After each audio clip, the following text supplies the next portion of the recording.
Today, my return to Soweto fills my heart with joy. At the same time, I also return with a deep sadness, with a deep sense of sadness. Sadness to learn that you are still suffering under an inhuman system. The housing shortage, the school crisis, unemployment, and the crime rate still remain.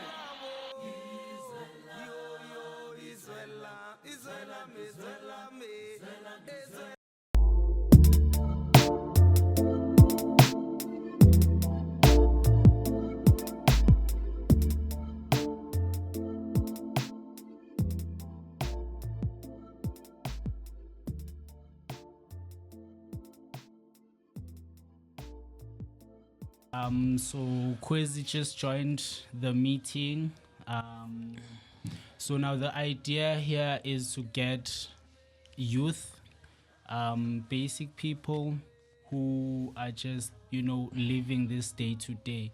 I feel like the direction that most of the other podcasts are going is that they are looking at celebrities and they want to know what celebrities have to say, but then they forget that we are the ones who have to experience this full extent of whatever laws and policies are passed. Particularly now that tomorrow it's going to be voting day, 30 years of freedom. What does the youth have to say? Are we free? Are we truly, really free? Or is this just an enigma? What do the people have to say on the ground? Do we believe in what they say that they are doing with these policies? I'm not sure if you guys have been listening to any of the parties' manifestos and what about their manifestos really resonate with you. So my burning question now to you guys is, as the youth, 30 years into freedom, what do you think is going to happen after tomorrow, and what has been happening before this election? What's happening now? Do you think it's just a game and it's all part of a way to get us to vote and then it's business as usual? Let's hear your thoughts. Bongo, let's start with you. Hi guys. The ones on the call, can you hear me? Yeah, loud and clear, man. You can? Okay. So my name is Bongo. That's my stage name. So Unmute yourself. okay. Hi guys, once again. So my stage name is Bongo, and then my real name is Raljana Maraba Lebogang. So my take on that, I think after elections, there's gonna be a difference, right? Because these elections are quite different from the ones we have had in the past 30 years. Because number one, the ruling party is not doing as good as it used to. And then number two, the first opposition, which is the DA, has really, I could say, lost it in terms of getting the people's attention. And then number three, which is the second opposition, basically, they're doing quite well. So it means that the ANC might not get as much majority as they used to. So they will be forced into maybe a coalition or, something like that. That's just my take. But if we look at the numbers, Yeah. I've seen that the ANC is leading. I don't know if that's because their politics is their game and it's just there, but the numbers just say they are leading. What you are saying is valid about the other parties and stuff, but I don't really see any other party winning other than the ANC. So what do you think the EFF is gonna do with this current state that we are in? Okay, so the thing is, number one, the ANC will still get the majority. That one, let's not be delusional about it. You see? My mic is off. Should I turn it off? Okay. So I was saying like they will still get like the majority vote, but will it be above 50? I doubt, right? So it's gonna be a thing of they will need to go into coalition in order to pass a certain laws to make a certain decisions in the presidency. So I don't know if I'm still on your question, but there won't be there will be a difference. Like it might be slightly, but there will be a difference in terms of how the politics of South Africa are going to be after these elections. So let's hear your thoughts. Usbusiso Lamlens is one of the smartest people I know. Oldest friend of mine. We've been friends since we were 7 or before that. So what do you think this coalition party means for South Africans, and what does it mean for the youth?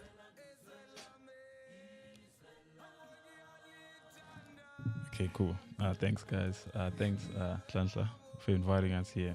Yeah, this is quite an intriguing topic, actually. Okay, so this is going to be the first time that the ANC is going to go through a coalition after 30 years. Probably. We don't know. We just, seeing how things are there's a lot of split up. MK has formed, and it's a threat to the ANC, and we've seen how they've acted through it. So it's gonna be a lot. We've seen how coalitions worked in Joburg, and we were not happy with it. I still do not know who my mayor is in Joburg. Like it's always on and off, right? It's always on and off. But one thing for sure is that we kind of want coalition because we wanna reduce corruption, right? We know if there's more than one party in the boardroom making decision, we are hoping they're gonna keep the other ones liable, to make sure they don't loot the states as they're doing, to say, no, don't do this. This fund is supposed to do this and that. Yeah. That's what we're hoping coalition will do, actually, because right now I've always had two things that I want this country to be fixed with. We want to fix corruption and we want to fix crime, right? And the coalition was supposed to be there to fix corruption. That's the purpose of it. We're just hoping it becomes like that. Yeah, but what do you say to someone who's saying, there's small parties, there's individual candidates, there's parties that we don't even know who Guys, I was walking up Sentin, I saw a party called Good, and you know what, this is not me trying to bash any party or their manifesto or whatnot, but now is this just a game, to confuse us, to vote for a hoax? And what will those people go and do when they actually get into power? Because some people will say, listen, these people are also hungry and they also want to chow. And you know what? South Africa's infrastructure is disintegrated as it is, and people just want to run it to the ground. Which party, small party, or which party do you think is actually going to do the right thing? Because the same parties we think we are voting for are just black faces if we are not, being sugarcoating things and stuff. They are funded by the same people who are making life what it is for everyone, not just the youth. Just to answer and touch base on the ANC and what it could have done after the 1994 elections getting into power. Understand, the colonial past has left a lot of damage into the country in terms of developing the country and moving the country forward, because a lot of things were focused on territorial control. The black people that were the indigents of the country were trying to fight back, and the four trackers and everything, they were trying, and the Boers, they've been trying to take the land. As much as all those conflicts have been going on, and remember they've been going on for quite some time, they've left a huge backlog of development, while other countries are developing and not focused on conflicts. We are focused on conflict and underdeveloped. Right. Fast forward, apartheid era, where now the 10% would say the white minority has taken much um, of the land and has much taken much of control of our country and segregated the majority of people in the country into a lesser underdeveloped space wherein they have taken into control where they are the ones developing and they are the ones increasing, and this has also left a huge divide when it comes to um, equality or in development. So, to say the least, the ANC now inherits a country where the majority of people, the majority of citizens in the country are deprived of skills, are deprived of housing, they are deprived of social welfare, they are deprived of the economic welfare, they are deprived of even legal welfare. In essence, this was a scope of the ANC to work on, even when it has no or little less experience in governing a country. So it had to seek help. It had to look into other allies of its own, from neighboring countries to international countries to forces that were actually against the apartheid and all that. And also to adopt, because now the apartheid regime has agreed that, you know what, let's have a country that's equal according to what they've agreed. And the Codesa was that. And according to Codesa, it was that they should form a legal basis where the people, the majority of people shall govern, and the majority of people shall benefit from their own country. And yes, there was a loggerhead when it came to land ownership and control. I can't even tell you their manifestos. I'm just saying that I always felt that, you know what, you understand, and now I like this party and I'm here. But politics is baga baga business. Vote for the party that benefits you. Even if people pay you for your vote, take the money, vote. Politics is not about this fairy tale thing that we're saying. Ramaphosa is coming back as president. There's not going to be much change. Most of the ministers are going to be ANC. There's going to be these. Coalition is rubbish. My take, coalition is nonsense. And I think we're going to see the reality of these fly-by-night parties after this. A lot of parties are going to disappear after this because they were talking big things before election. So we declared this election so that Tulum Singh, it's like a boxing ring when you say this one. But now that it's with boxing, now it's the match. Now a lot of people can just keep quiet, and then people that said they're gonna get 12% or what, they're getting 2%. You understand? Yeah, we'll see this politics thing. But maybe I'm wrong. I'm not arrogant, but I'm saying ANC is coming back into power. Business as usual. Load sharing is coming. These people betrayed each other. We are not ready to be adults. The country is messed up. They messed it up for me. Everything is messed up. The Stellenbosch mafia is running the show. And I move in South Africa is a movie, a series. That's my take. Tracker. Okay, cool, awesome. Yeah, Quasi knows how to be an entertainer, and that was great. That was great, Quasi. Yeah. Awesome. Yeah, but anyway, Codesa. I think, of course, we can take it back to what the ANC aim were before apartheid, Yeah. and how after they got the freedom of the country. Oh,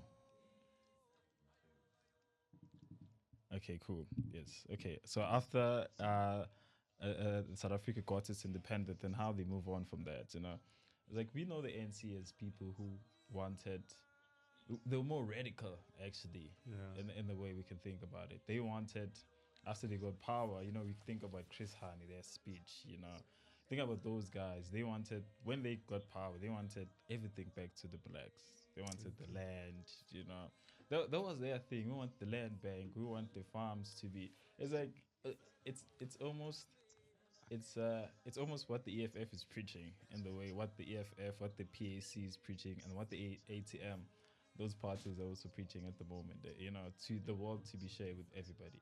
I hear what Tumet is saying, that 30 years is not enough to actually satisfy the desires of everybody.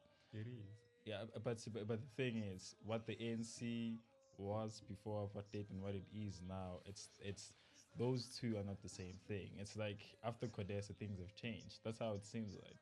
It's like they've actually dumped them down actually to say, you know what, you guys are not going to take the land. You're not gonna take the mines and everything else. But at the same time, we do understand why. I really do. It's probably they didn't want to be like the other African countries. They were avoiding civil wars from happening. They were vouching for peace. That was Mandela's papers actually. But are we still hawking on that as well? Do we still want to share the wealth with everybody in the country? Because I feel like that's what we're looking for as the youth. Actually, we think this would actually be a solution to solve unemployment rate in this country. To make sure everybody shares and the basket. Like on the EFF, I'm not an EFF fan. Sorry, in case you guys think I'm just No, you can be a fan of what they do, but not be a member. It's okay. Yeah. I'm not a man. I'm not. You're not a I'm member. still picking. I'm still picking where. Yeah.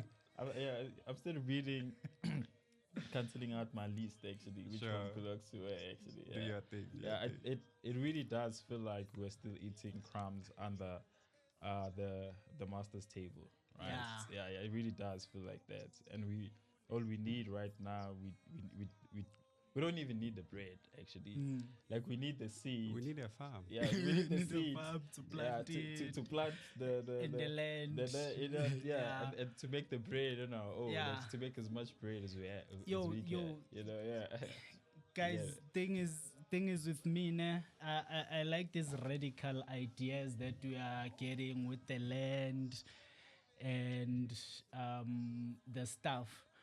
But now, thing is, one thing that we also have to think about when we talk about repatriation without compensation, that screams Zimbabwe status. And I'm not bashing Zimbabwe or downplaying it or whatnot. But if that happens and people don't get money for a system that they put in place specifically for things to be how they are now, I'm just seeing a country who's just, sanctioned from everywhere in the world and our children don't live. So now, which brings me to my point. The PA is talking about controlling the borders. No one comes in, no one goes out, illegal foreigners, businesses, land, and all of that. EFF is talking about land. How are we? Yo, listen, we are talking about businesses and we are talking about small fish. We are talking about umama ohlezi lapha estradeni, probably hustling for their family. And there's bigger fish to fry who are actually making loads of money. And we are reaping the repercussions. There's sinkholes everywhere because of these mines that we are not benefiting from. Yeah. Gold gets mined from here and then gets manufactured somewhere else and then we London. buy it back. So if you are the EFF or you are PA and you are saying the land back, our people back, how are you going to circumvent the problem, the growing concern that I have, Oguti, next 10 years, we are buying bread at 2 million. It's possible. You understand? Get me through that. Maybe even the ANC guy can say some things there. Okay. Am I audible? Okay. So I want to start by addressing, I don't know who it was, the ANC guy. He says 30 years is not enough. 30 years is more than enough. Tumelo. Yeah, he says, okay. So he says that the system was not okay from apartheid. Number one, in 1990, that's where the Codesa meeting started, right? That's where the ANC was supposed to make their own system. You are not adopting the apartheid system. You have to make your own system, right? And then we'll come back to the Codesa because a lot of things happened there. In the meetings, people were negotiating for shares, not for the land, not for anything. Remember, Vodacom was being introduced by that time, where they were introducing cell phones. So there are people who have shares who were part of the meeting. So, okay, maybe it's not a fact because it's what I heard. Né? It's just my opinion, what I've heard on the media, right?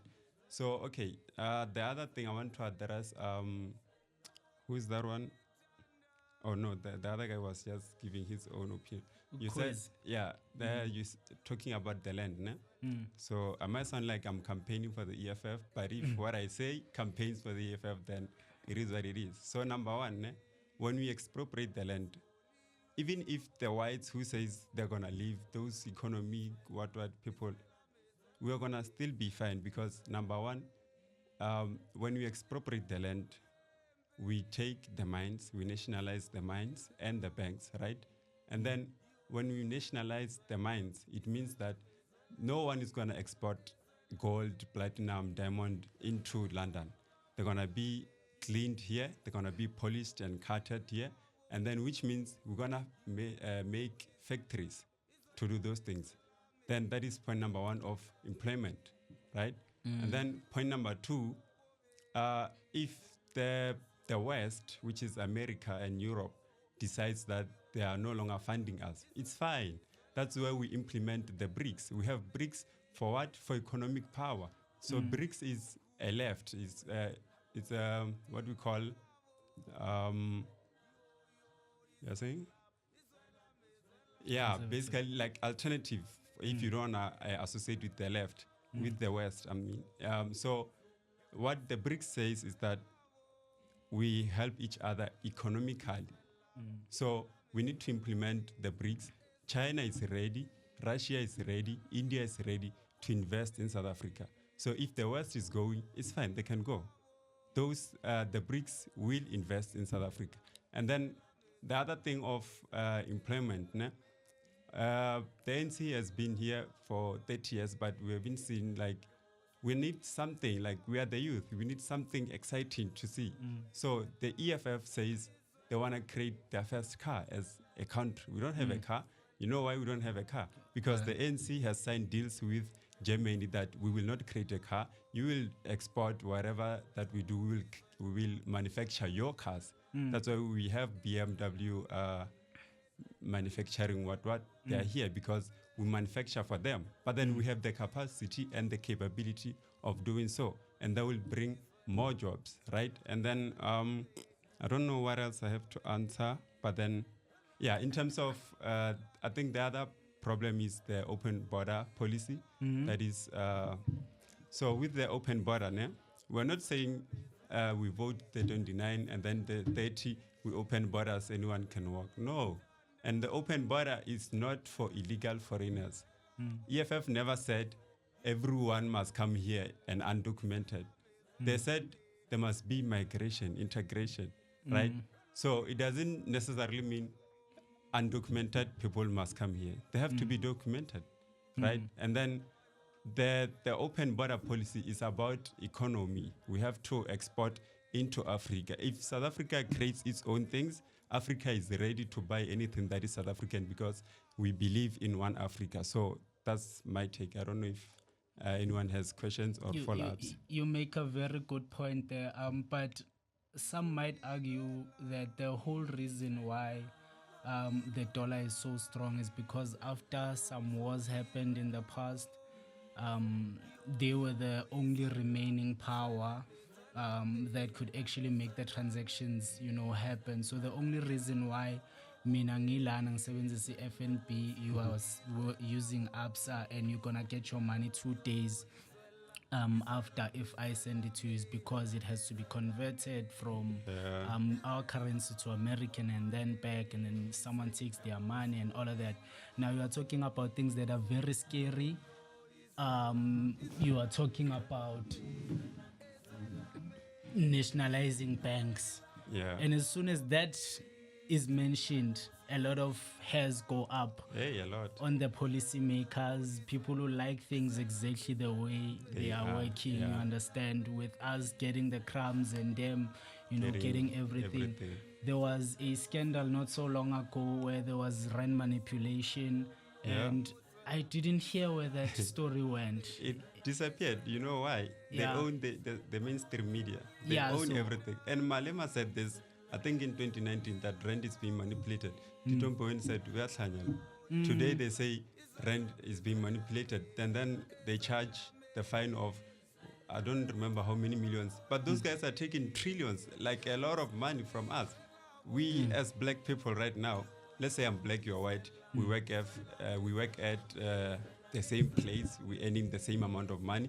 I go to Standard Bank, you go to Standard Bank, we get a loan. I'm not gonna get the same amount as you. Yeah, I but get a lesser price as a black person.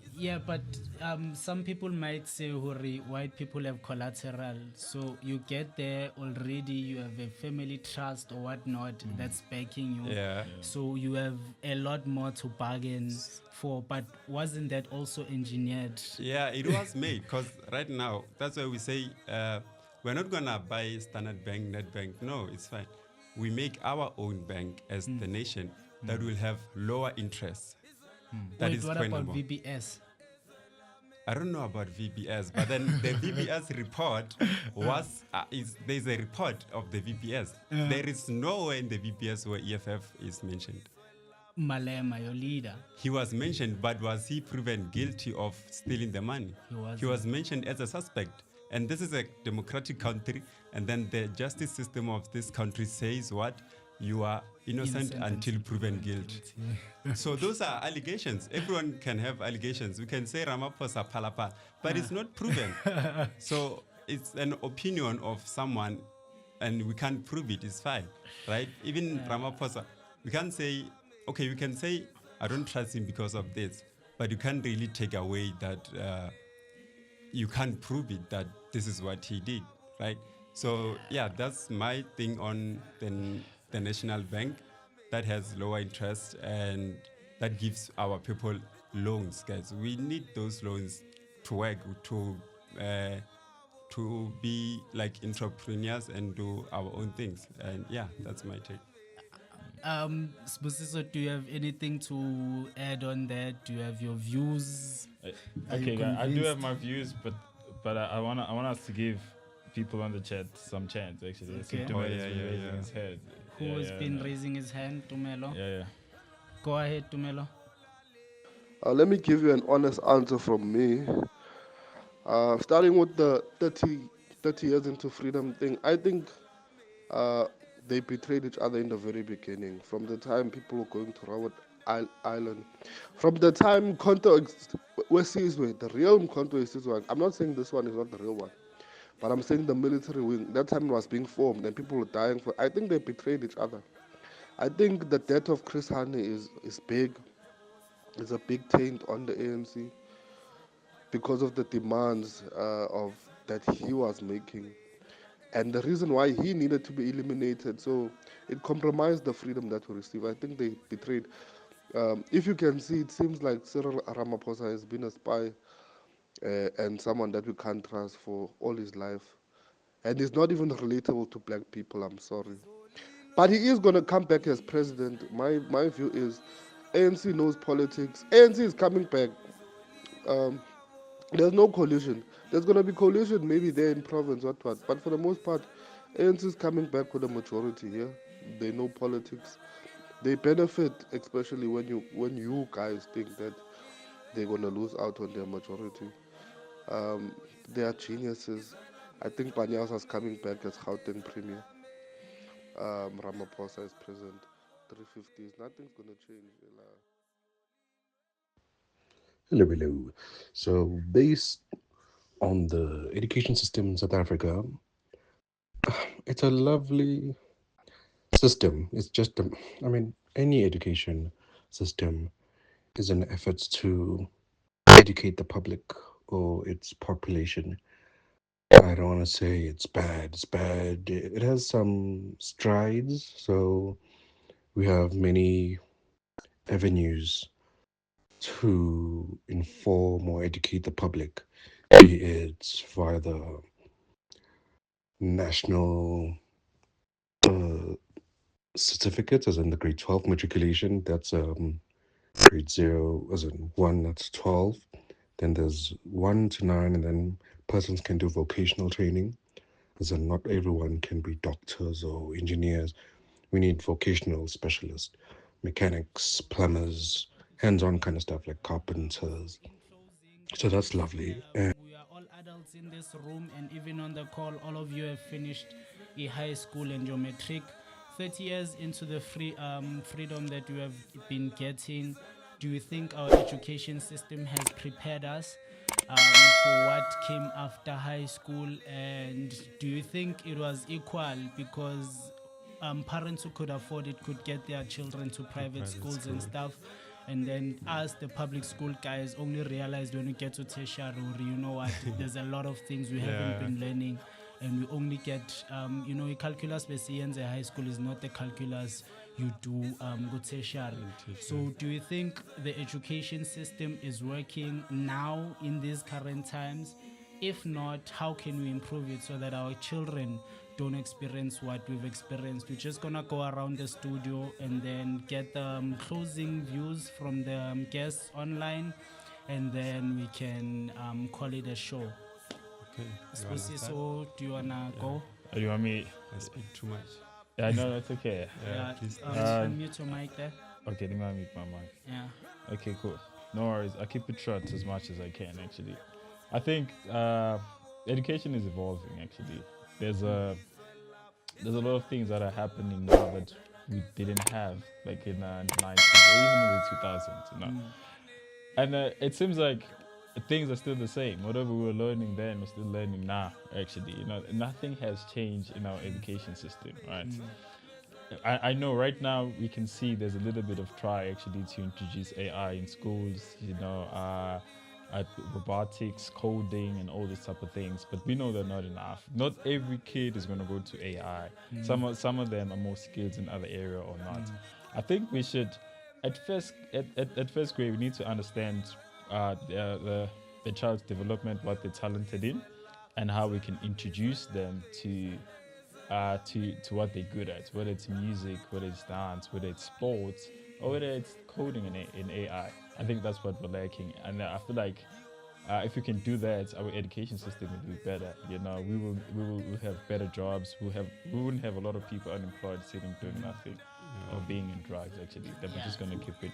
So Yeah, no sure, longer a one-size-fits-all kind of education, but an education that says it's fine to do cool things with your hands, and it's also fine to be smart, book smart, I think and you're you're not dumb. audible. They're just there. And just to wrap up what Sposiso has said, I think what he's proposing is an education system that includes everyone, to say that if you are good with your hands, it's fine. Can you hear me, guys?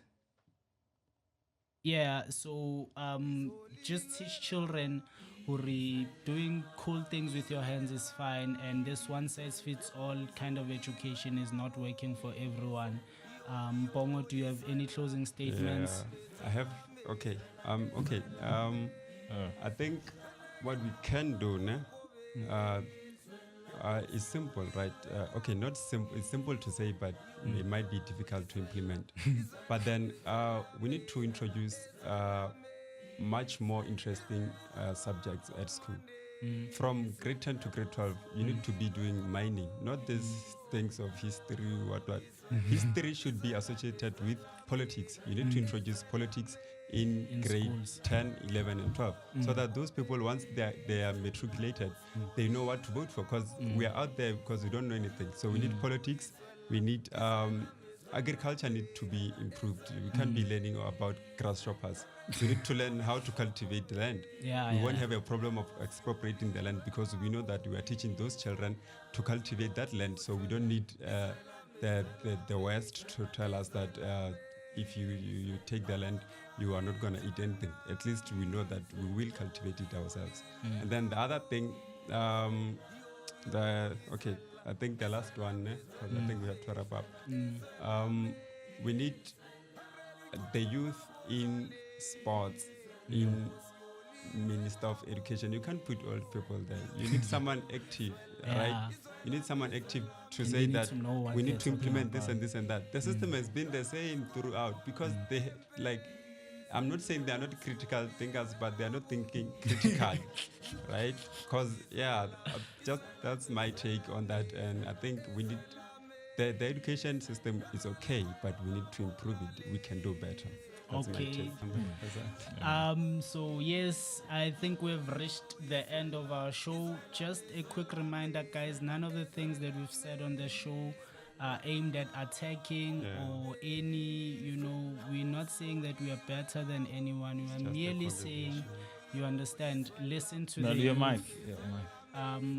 Yeah, mic. Basically everything that we've discussed is not aimed at bashing or saying that policymakers are not doing their job or whatnot. We are merely just voicing out our views, and we're just saying, listen to the youth. We are not all nyaupes.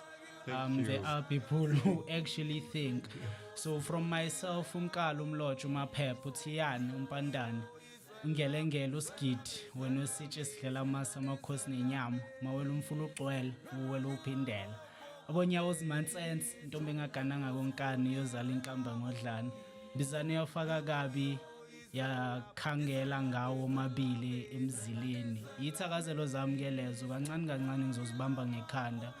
I'm saying thank you so much for joining us. To the guests online, Sbosiso, Bongo, thank you for making this a great show, and hopefully we're gonna continue to touch more lives. And we are signing out. Till next time, watch the space, watch the people around you, watch the space, and we out.